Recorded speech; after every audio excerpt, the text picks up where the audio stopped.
Hello and welcome to the Annie Altman Show, the podcast, Season 5. Welcome to the 5th episode in the Compassion Sea series. I'm here today with Mason Plummer, warrior, healer, mystic, a past roommate, a good friend, sitting at another friend's beautiful space. And we are here to podcast on compassion. Thanks for being here, Mason. Thanks for having me, Annie. I'd love for you to share a little bit with the virtual listeners, viewers, about you, about what you like to do, what excites you, what you identify with or don't identify with, how you feel about identity. That's a lot. Those are a lot of good questions. What excites me is snakes, good anime, growing, like never ending growing. Like you're always, like there is no end. Like you're always growing. And I also really love nature, and I'm working towards being a healer, warrior, and mystic, which I incorporate through practices and activities and perspectives that come in my life. And so for like a warrior, I don't mean like a warrior like someone who goes to war, but more of a warrior as like a person of knowledge who is seeking self-mastery, which may never actually happen, but the journey of it and the enjoyment of that journey is kind of what being the warrior feels like for me. And the healer, I've done a lot of social work. I've worked a lot with youth and educating them. I've worked a lot with animal rehabilitation, and I also like to do, I'm really into energy practices, and so I've been practicing Reiki for 6 years now. Just started teaching it and certifying others in it, and that really has to do with healing on the physical, emotional, and spiritual aspects of self. And then the mystic is something that I feel connected to through, I do through Qigong practice, through my dreams, through study and studying like the mythos of human consciousness, and artwork and creative writing, anything that like kind of delves into my internal world, which then reflects externally and influences each other back and forth. The external and internal. Yeah. An explorer. Thanks for going into all the different, like 12 introduction questions that Yeah, there was I gave more you. in there too, like identity. I can talk about that. It'd be a whole podcast. Yeah, I don't know if I'm going to go into that right now. Those 3 word labels are helpful for identity and what matters to you, what feels relevant to you, how you want to spend your humaning existence. Training.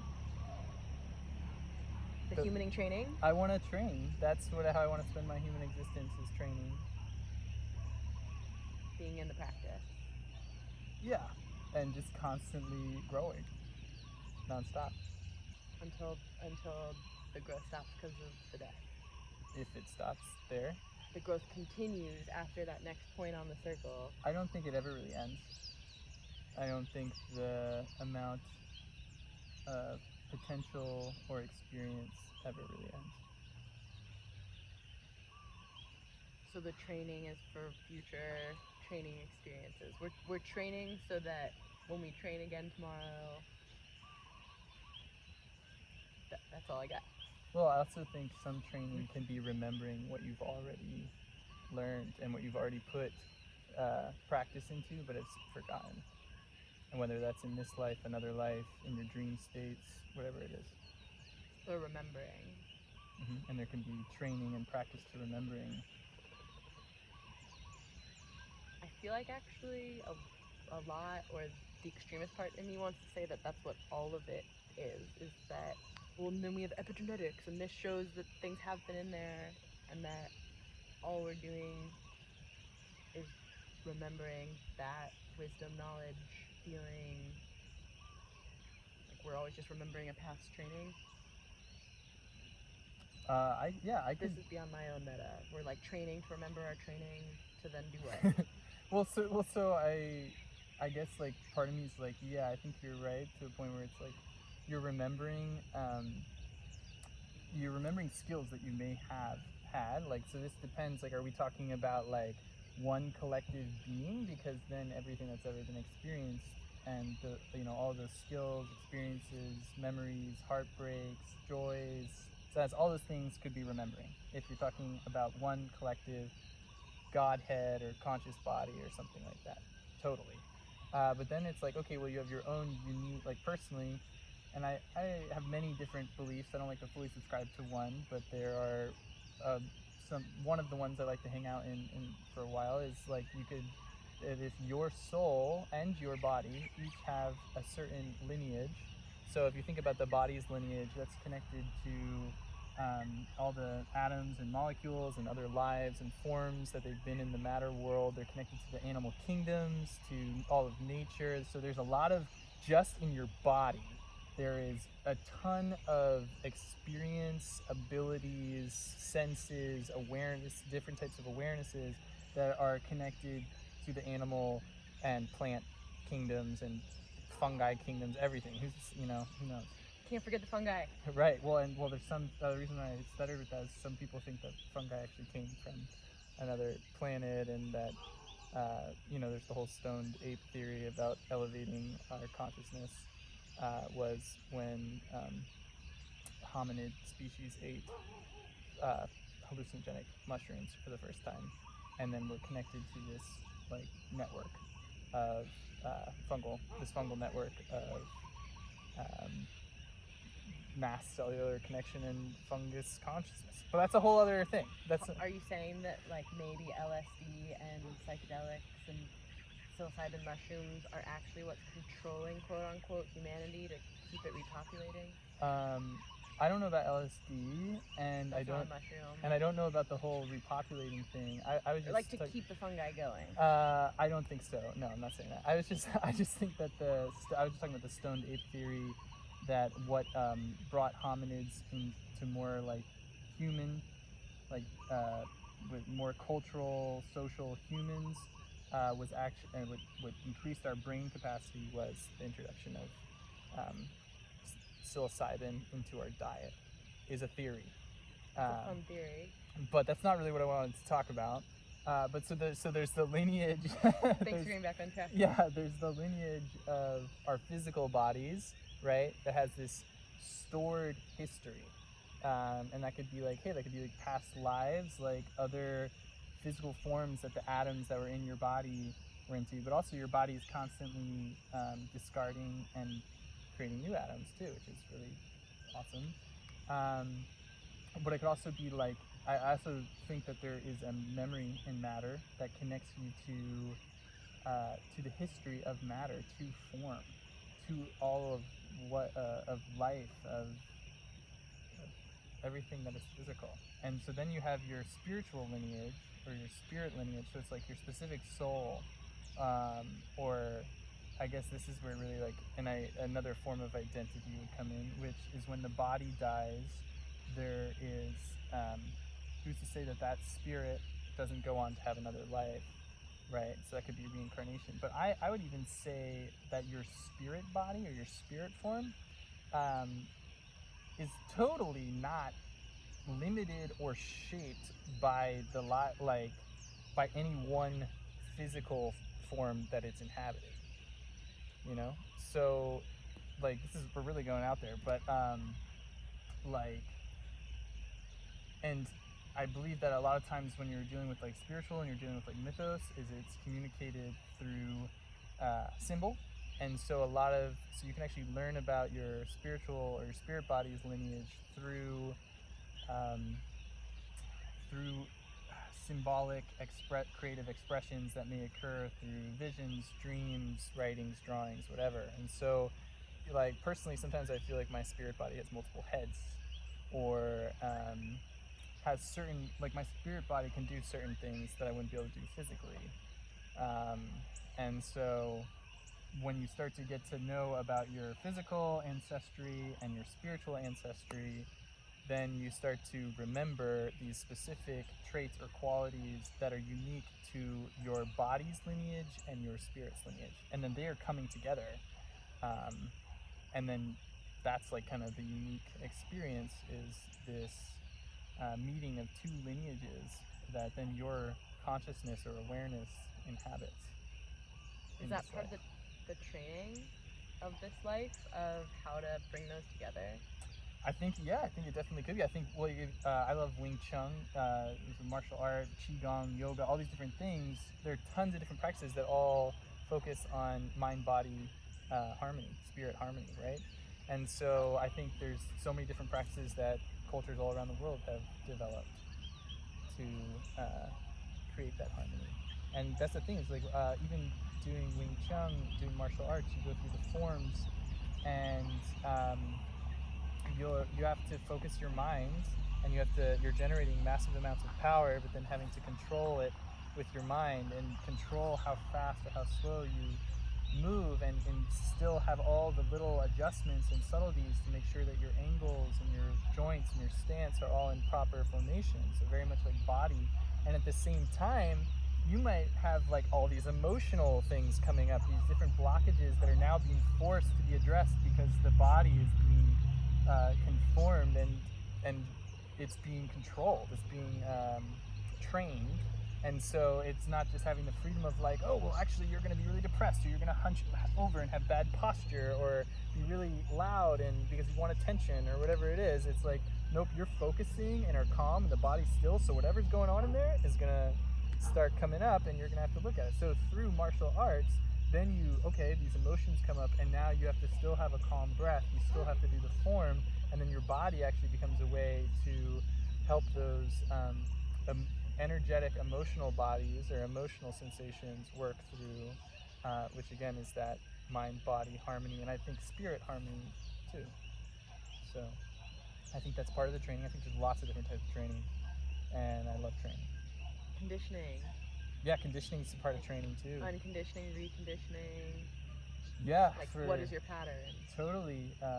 Also, side note too, all the people and all of that experience of, why am I crying in Pigeon Pose? What is this thing coming up? Or like, what? Right, totally. What's coming through here? And like you said, okay, well, I'm doing the form right now. This is what's happening. Right, and maybe, when you're doing the form, or you're doing the Pigeon Pose in yoga, right? Like, you're focusing energy to a certain part of your body through a stretch, and in Reiki and in a lot of other like Eastern traditions, it's believed that we store trauma in our physical bodies, and that I'm really a fan of this belief system, which is that our bodies are actually just physical manifestations of our consciousness. And so when you have an ailment in your body, and like there's definitely wiggle room here, I would say, but I do think that's like your body is a reflection of your consciousness, and that could be very obvious of like, you're feeling really lethargic, depressed, and slow, so maybe you've been, eating a whole bunch of potato chips and not getting off the couch, and so you look unhealthy, you're sluggish, reflection. But then even, simple tics or patterns, or maybe you always get injured on one side of your body, or whatever it is a reflection of part of your consciousness, and then through these practices you can look at what those are connected to and gain insight to what those are. The training to learn about future training, or to learn about your past training of how you created that pattern, or whatever it is. Yeah. And I also just think a big part for me too is like, the training is awesome. It is so much fun. And yeah, there are like challenges, but every time there's a challenge, or you're like, man, I don't want to do this anymore, or I just want to give up, or that's like when you're about to level up. And that's what my seafood says, is like, hey, like when you're at that point of where like you know, when you really just want to give up and are done, that means you're about to level up. And if you keep pushing on through and don't let that take you into a complete spiral down, then it's like, yes, because you've made it through whatever this hump is. And another reason why I love training is you gain skills. You gain skills and abilities and experiences that then you can use to experience new levels of life, you know?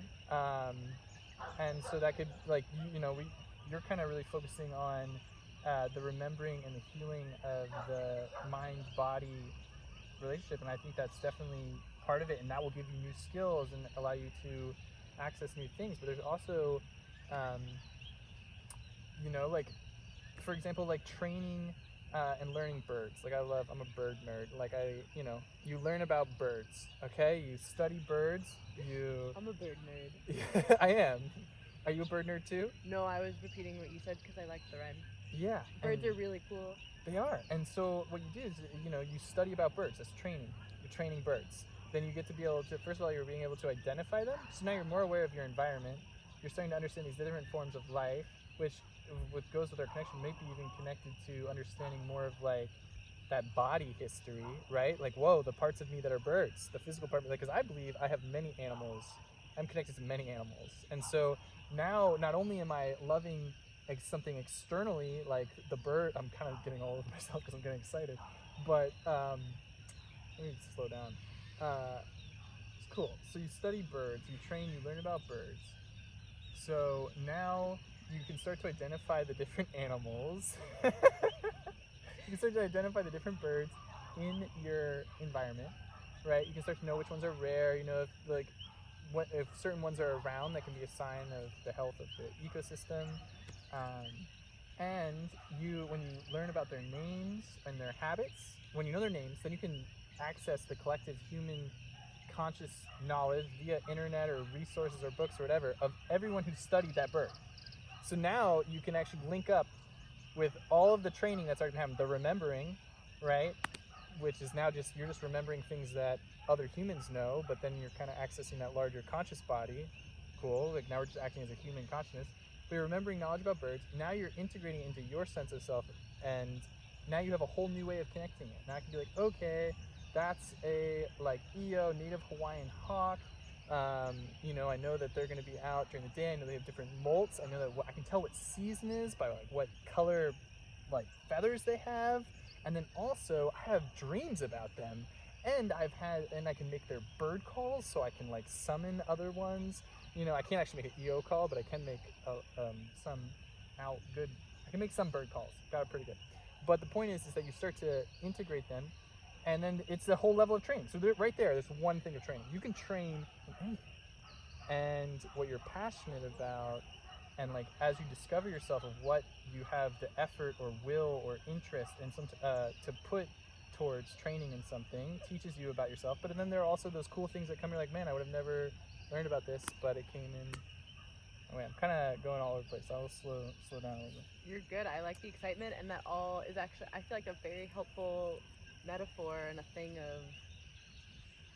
of a way to remember that's not about the thing. Like it isn't about the birds or the whatever it is.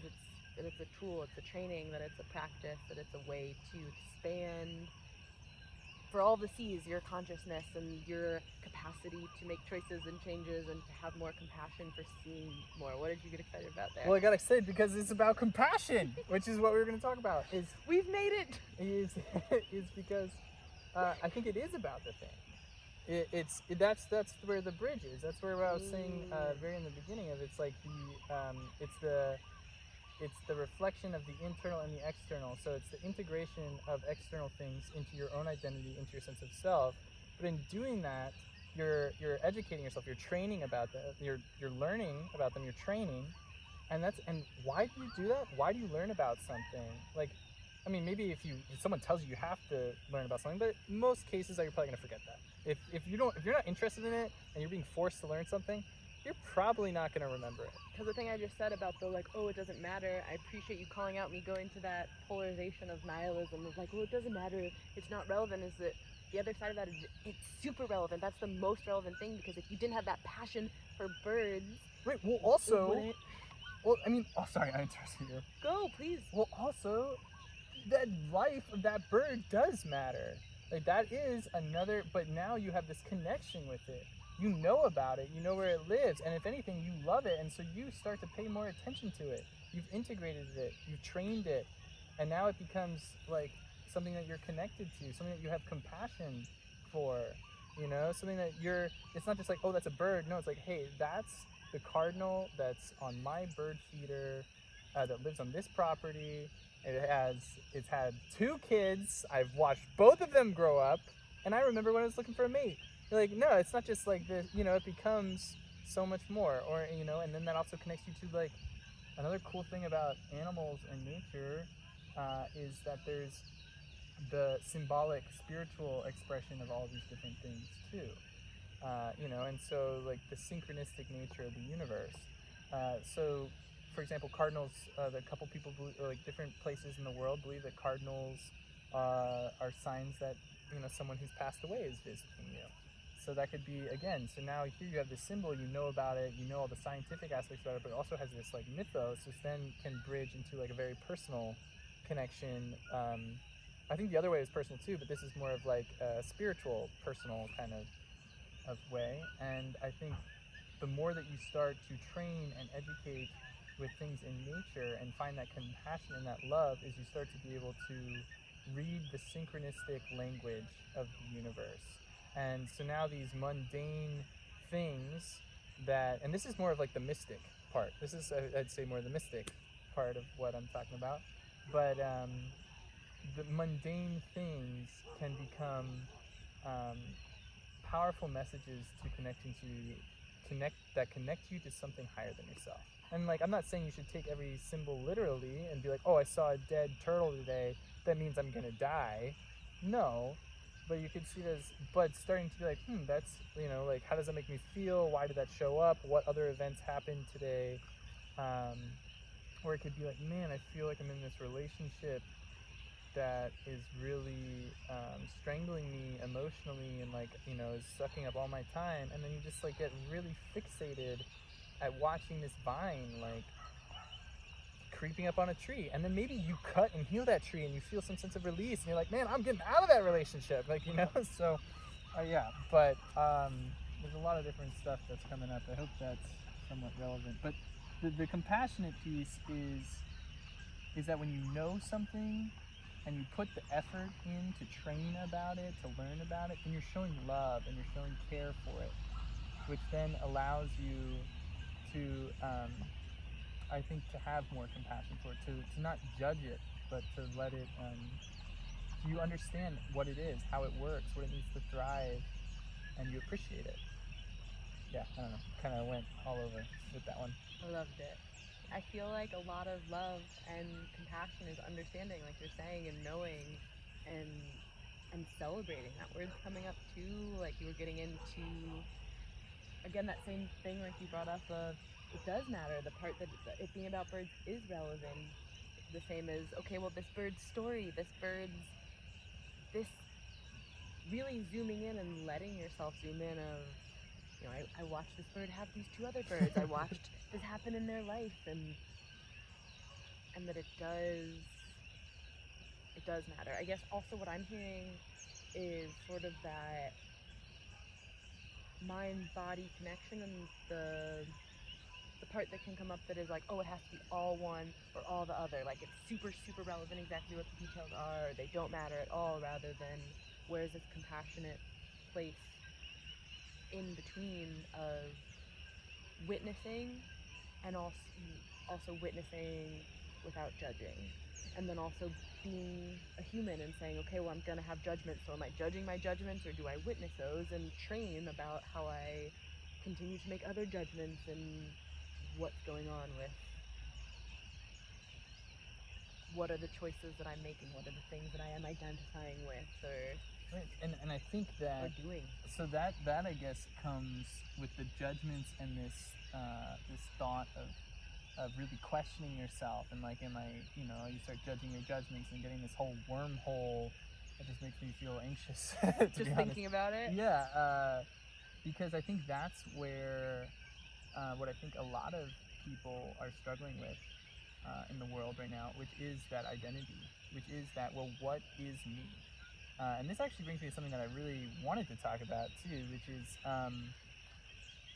which is right now, which is like, how do you, what are you grounded in? What is your most truest sense of self that no matter what is being thrown at your face or challenging you, you cannot be touched, because you are so confident in what that is. And the reason I'm bringing this up is because, like, when you're having all these judgments and you're judging your judgments and then you're just getting in this loophole, it's like to me, that is a feeling of being disconnected from how you really feel, how you really stand on something, like, and just starting to overanalyze it to a point where you actually get very far away from whatever the initial thing was. And so I guess, like, this is kind of what I was hoping to talk about. Was right now, I feel like with everything going on in the world, especially with COVID, is the external reality is really unsettling and not very stable. For a lot of people, it's like, hey, if I was grounded from my job, if I was grounded from a certain type of income I'm getting, if I was grounded from my day-to-day schedule, if I was grounded with my kids going to school, now they're not at school anymore, whatever these little things that are happening in external reality that are grounding, like I knew where my food was coming from, whatever that is, now external reality is no longer there. That external reality has shooken that. That external reality is not supporting that grounding. So now external reality is like, we got a crazy president, and we have all these horrible things going on, and and COVID is all over the place, and you have to wear a mask everywhere, and your whole routine is thrown off. And so now external reality isn't that stable, and maybe it hasn't always been stable for everyone, right? I don't want to assume that, but I think that what I'm trying to get at is that a lot of people ground themselves, find that sense of security in their self based off of external factors in their lives.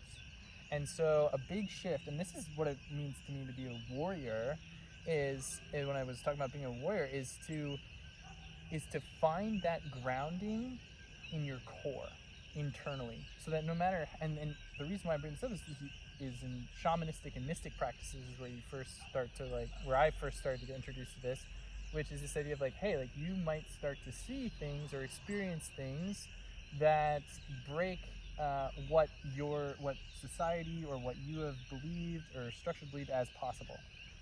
You might start to, the veil might start to be lifted, right? And so you learn how to ground yourself internally, from your core, from who you are. How do you treat yourself? How do you see yourself? How are you going to handle a situation? What calls for your personal power? And to me, that core is really, like, it's not based off external reality. It's more of based off of relations, sense of self, and like integration of symbols, of passions, and that those become the safety lines that allow you to go into these other expressions of reality that might be more out there. But so to bring it back, what I was saying is right now external reality is not very stable for people. So I think that to shift that awareness and finding that grounding and that comfortability from within, which is developing the core, developing that sense of strength that's like, it's like, whoa, okay, I felt this certain way. Maybe I had this judgment about this person. Now, where was that coming from? Like, let me check my compass with that, my core. Okay, do I need to go into that more? Do I need to, I totally have been going all over the place with this. That's the whole point of this podcast. Okay, but yeah, so that's like something I really feel like is going to be valuable for a lot of people right now, is to find grounding internally rather than externally, rather than whatever, grounds you in your day-to-day external life, shifting away from that and finding, well, how do I treat my mom? What's my relationship with my family? What's something that I would be willing to risk my life for? What is a situation that I will, what is the environment I want to be in? Like these certain questions and these things you have control of. What perspectives do I want to have? Like, how do I view nature? How am I going to treat my neighbor, whatever it is. All these questions of witnessing and noticing and being aware, still with the compassion to say that there's space even for that witnessing or that awareness, or that it's an okay thing to do. I feel like that can come up a lot with the feeling of ungroundedness in my experience of it, and things I've heard reflected by other people, is that sense of where to even begin in getting grounded, or what does that even mean? How do you have some awareness of everything happening, have an awareness for being ungrounded, have compassion for being ungrounded, have compassion for the moments of, whoa, I wasn't witnessing that at all, what just happened? Okay, what are these symbols? What are these relations? What are these tethers, like you were saying, to explore more? I appreciate you bringing that up too, of the safety of it and the interdependence that comes up to say,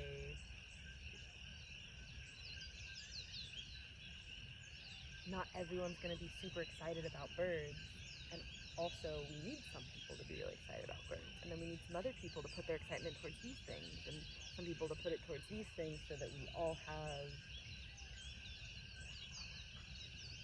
now I'm witnessing myself of like, so we all have what, like some bigger picture to witness, some more integrated whole, some sense of groundedness on a larger scale maybe.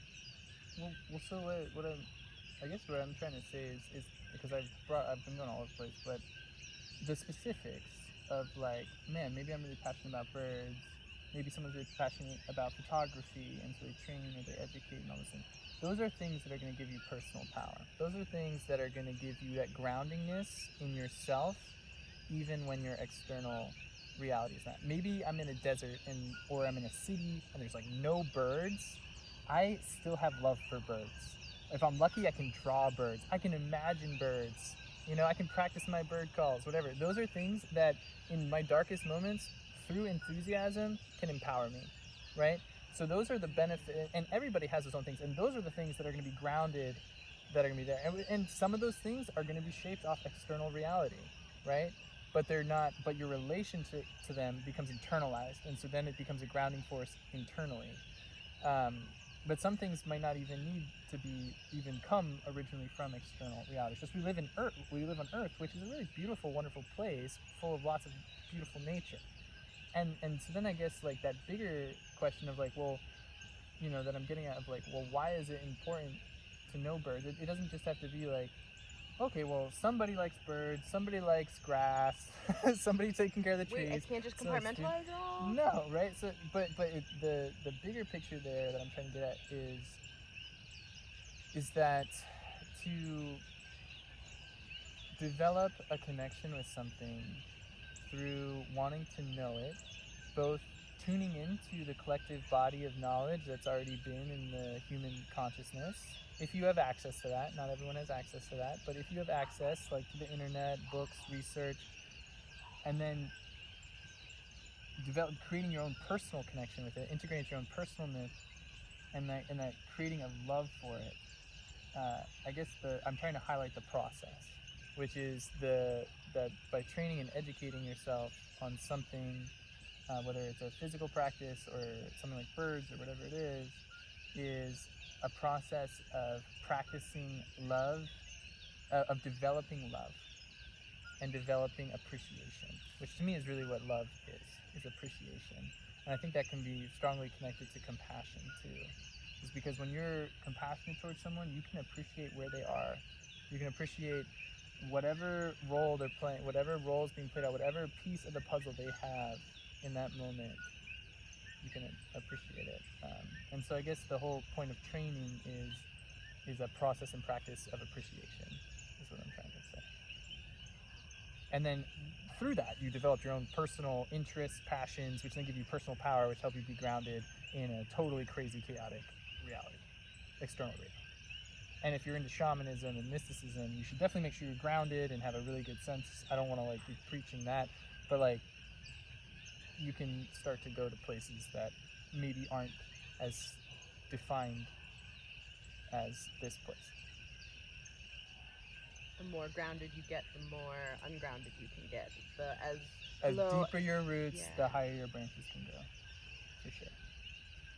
When did your process of training with birds begin? Like, were you always, when you were like super little baby Mason, were you super into birds then? I'm also curious about if there were any parts of your process of being like, no, I'm not allowed to be this into birds, or like, that's not cool, or that's not okay, or how did that navigating go to where you're now like, fuck yeah, I'm a bird nerd? I guess you didn't start with birds, you started with animals. I love all animals. I wouldn't say I love birds more than other animals. I wouldn't say that. And I'd still say I'm a novice bird nerd. Like, there are people who devote their lives to birds, and like one of my old bosses had like 643 birds on his life list. I like all animals, but then I found in middle school, actually, and my dad was always into birds and binoculars, and I was never into it when he was into it, but it was cool because later when I developed a connection for it, it's like, well, hey, you actually have this familial connection to it now, and it became a connection with my dad. I can go birding with him, which is a cool thing. Was that a bird noise that we just heard? That's a frog. Okay. That's pretty sure it's a bullfrog. Actually, I don't know. That's not a bullfrog. I don't know what that is. But it is a frog. But I also love reptiles and can talk about amphibians and reptiles a lot too. But bird stories. And your dad, and then that being a connection point too between like your Right. family history, and then also that in this moment connection between two people of Right. like that you two could talk about birds or share things. Right. And also sharing that excitement, like getting to be like, you're excited about passion. this, I'm excited about this. Enthusiasm is magic. That is, when you have passion and love for something, and enthusiasm I honestly feel like it can grow. So again, the more that's the other thing about training, like, because there's the anime part of me, and especially with Wing Chun, is just like, wow, like the amount of power I can generate from this now. Like from me a year ago when a year and a half ago when I hadn't even practiced, and like, yes, I was doing qigong, I could totally feel energy and do stuff, versus like doing Wing Chun now and being able to generate explosive energy, being able to like be so much faster than I've ever been before. Like, there are perks to that, like, freaking awesome. It's like, it's literally, we were talking about birds and now we're talking about martial arts, but They're connected. It's literally it's so cool to get to see and watch yourself grow, and then to get to experience new aspects of life because of the new abilities that you have trained or have remembered or whatever it is. But yeah, as far as the birds go, I was in a birding class in middle school. I actually stayed after school to do birding. And I was a bad kid in middle school, but I was a troublemaker, but I loved that class. I liked going out in nature. I liked finding rare, like, it was really cool to find birds that were really rare, that like shouldn't be in the area we were in. And then I kind of became a self-taught naturalist. Throughout high school, I was always catching creatures, finding birds, paying attention to things in nature. And it wasn't until I started working at an environmental education job, where it was my job to teach different age groups about different kingdoms or tracking or shelter building, just general wildlife knowledge, that I really jumped into it, because at that point I had a whole community, I had coworkers, I had bosses, I was working with naturalists at parks. I got to go on all these. It was literally my job was to like teach kids to love animals. You're like, I've been training my whole life for this. Right, it was great. It was awesome. And so,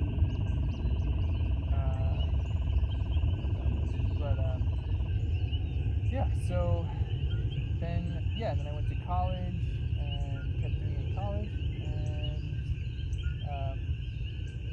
and then from then I just, like, different places I worked, there were different people who had different naturalist knowledge. I worked for a organic farmer for a while, and he used to let me, like, take pictures of all the insects and creatures while I worked, and then one time we went to the bar all together, and it was like a naturalist trivia night, and so we had like our bird guy, my boss was a bird guy, I was the insect reptile guy, we had a fish guy, we had everybody had our specialty, and then we like went and we came in second place. But yeah, so it's been a cool community of people who love nature and can identify things.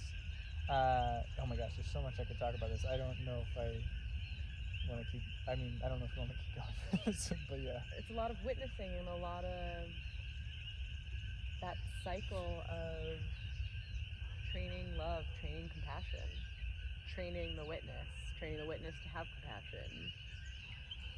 All of those sort of,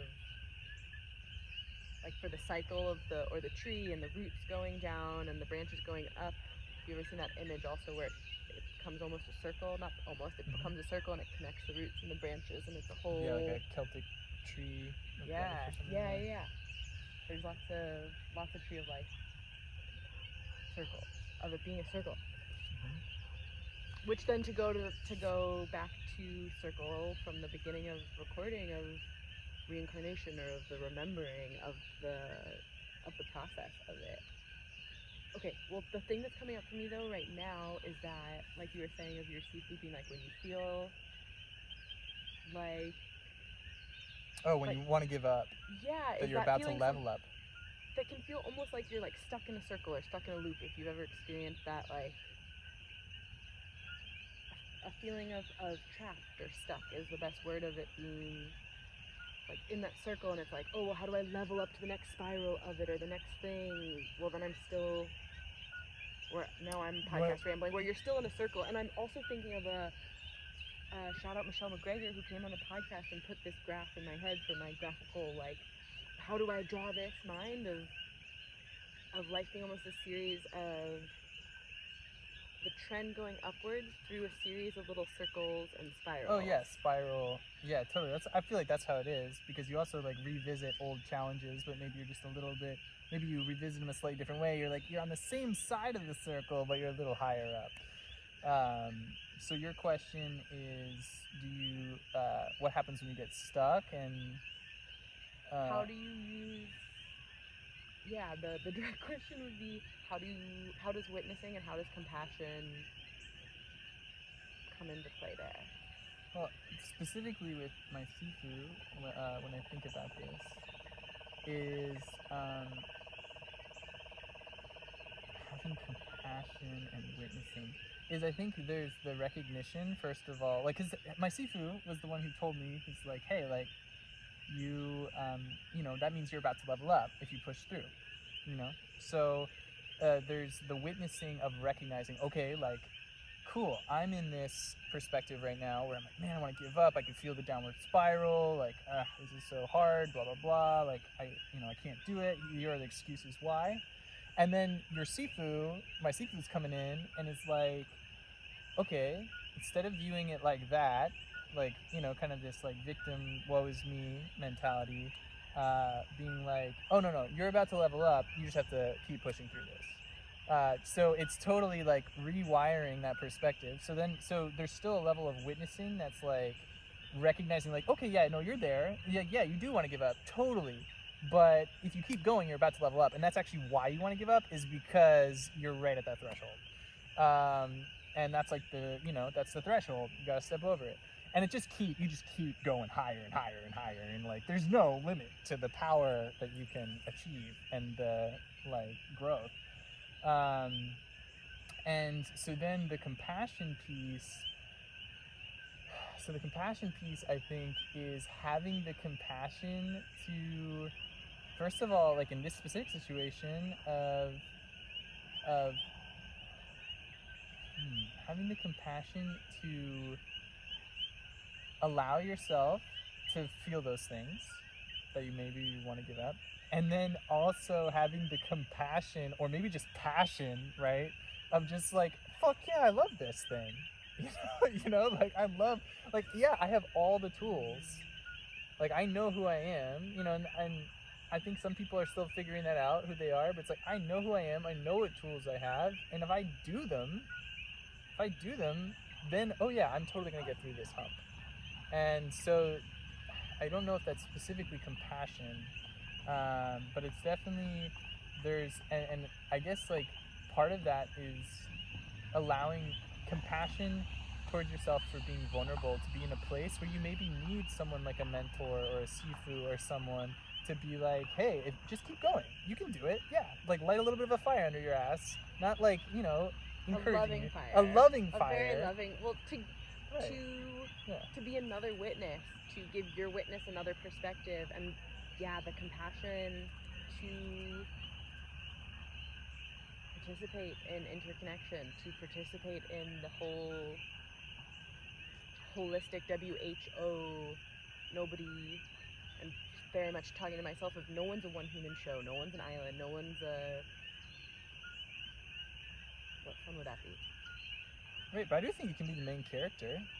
Yeah, I think we're all the main character in our things, and so then it's how to say, okay, well, I'm the main character, and this person is the player in my story to give me this thing of this knowledge or to help me in this way, Right. and I'm a player in their story that they're the main character in, and totally. What am I giving? And you don't, if you're really in it, and honest, like, I see that this is that's all one, in like podcast over analyzing of being like, okay, now we're stepping back to be like, what are the words for this interaction? Like, what actually just happened right. there? And I think that's just one perspective to take, is that you're the main character. I don't think that's the perspective you're all the time, but I think if that helps you be like, man, I have complete control and creative, like, or not complete, but I have control, and I'm the creator of my reality.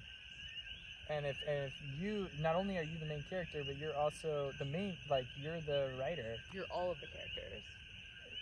There's that too. I mean, these are just many different perspectives that I can resonate with, but like that you can shift between. But I guess, I don't know. I think that, I don't know if I have too much else to say about that. I don't know if that's where I want to go. Go for it. The piece about compassion, connecting, and compassion for, so at the beginning of this we talked about compassion as how to have compassion for someone else, to say, essentially to not take whatever they're doing personally, to say, I see you, I witness you going through your thing, I have compassion for your story, your experience, your decisions. And then this other piece now of the compassion to accept receiving that, to accept being seen and witnessed by your sifu, by someone, to say, hey, I see you, I'm witnessing your feelings, I'm validating that you feel stuck in this circle, and also it's almost like someone's seeing a part of you that you're not seeing, to say, hey, there's this other option, there's this quote leveling up, which, like, I have all my feelings on that term of like, well, what does that mean? And we can talk about that. Yeah, that's a whole podcast of levels, and what are we? Well, I think just someone to offer you another perspective, another way of. Well, and I think actually a helpful way to close the podcast at the end of it in a fun circle is to say, what does compassion mean to you? How would you identify, label that word label? Right. Well, one thing I wanted to say, I know that, but is what I really wanted to get at with the Sifu piece is to have someone. It's so valuable to have elders who, they're not going to be in the exact same shoes as you, but whether it's like when it's a specific practice, whether it's Wing Chun, yoga, a bird expert, whatever it is, who, and maybe even just an elder, like, who is in a place where they're ready to teach. I don't see myself as an elder, but it's someone who's been through this thing, has been in a similar situation. Like, I remember when I wanted to give up, and now they're on the other side, and I feel like they're training that in me. And so I guess I just felt like I wanted to say that is there's value in having someone who's been through that other side, who's already remembered, who's now just reminding another person, and that's part of their process. But the question you asked me was how would I define compassion in a single term, or in a word, or just in a. I don't want to put it in one word. No, not in one word. In any words. How would you give words to that word label? And I in some ways I feel like you answered it indirectly, and in that acknowledgement of elders, of people who've been through, are more elder in the process of whatever your training process is, who can witness your process of remembering and can witness what that process was like for them and have the compassion to share it, and then for the other person to have the compassion to receive it. And I feel like you did answer it in some ways. Yeah, no, I like that.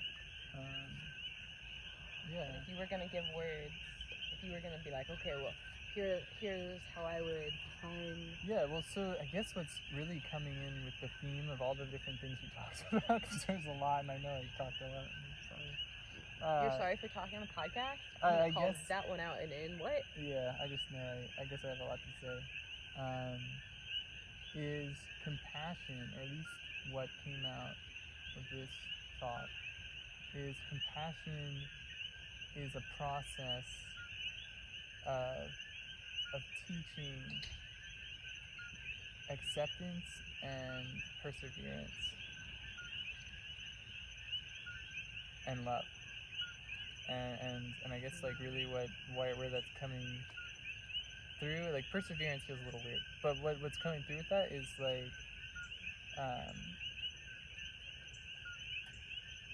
is through knowing. I feel all jumbled, but through learning about educating yourself about something, as you start to become, you learn about it, you can appreciate it, and then there's a passing of it on to the next. And then through your enthusiasm, through your passion, and you're pass that passion on to the next person, whether that's through like a Sifu's advice to his student, or through like a kid at a nature camp, or whatever it is. And then when that's a love for something, and that's based in love, and it's based in perseverance, then that can become compassion. I feel like I kind of went in a circle there, but that's part of the theme here. And also, yeah. maybe I jumbled you. Maybe I got jumbled. It's possible my call out in of your being like, oh, I was talking, but could have been more. Maybe I could have been more compassionate in my It's a way toad, of actually. communicating that. Hey, Toad. No, all right. Can I try again, please? I liked, for the record, I liked that, and I liked that it was circular. So, because of it. All right, I want to do this. Let me see if I can get this here. So what is compassion? And I want to try to tie in what we talked about. And I want to say compassion is a process of remembering and witnessing and guiding. And I think I feel that feels good, because, it's remembering in that, like, remembering maybe when, like, that you remember, they could be remembering a lot of different things. Remembering, like, hey, you're not in this person's shoes, or maybe you have been in this person's shoes, or something similar, so you know what it's like to be a teenager, or to be whatever, or to be at this point in your training. And so you instead of meeting that with judgments, you're meeting that with this acceptance and appreciation. I don't remember what the other words I said were, but that's all I got. Guidance was Guidance. the last one, I believe. And witnessing. Remembering, witnessing, right, the title here. Remembering, witnessing, guidance. I'm starting to get tired. Right, all these deep, heady things. Yeah, so then the witnessing is being able to just see and not need the person to be anywhere else but where they are, and finding appreciation and love for them, for that thing, in where it is and what it is. And the guiding is part of that, like, process of connecting and sharing what you have already learned and what you have already remembered, if somebody is open to it and wants it. Because there's no point in trying to guide someone who doesn't want it. No, for either party. And then that becomes a circle again, in guiding someone, that you then remember, and then you go into your own, continuing that circle again. Like part of the guiding is, like you were saying, of remember, witness. Right, I'm you seeing maybe it as go a back. continual loop. Yeah. Like maybe you're in it as a teacher this time, and then a student, and then you're in it as both, and